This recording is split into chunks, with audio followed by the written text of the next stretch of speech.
pensare a una coppia di vecchi divenuta immortale perché ha deciso che il tempo non c'è per invecchiare, ha troppe cose da fare, vergogne inutili e brutte facce se non reggevi lo sguardo.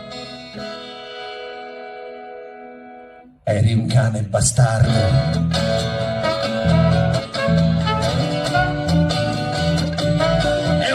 Bastardo, bastardo, poi ce l'hanno spiegato bene le canzoni. Vorrei parlare potabile, ritornello cantabile, quanto più memorabile, rispettando ogni canone, senza essere volubile. Io eseguirò docile e farò tutto quanto, tranne quello che poi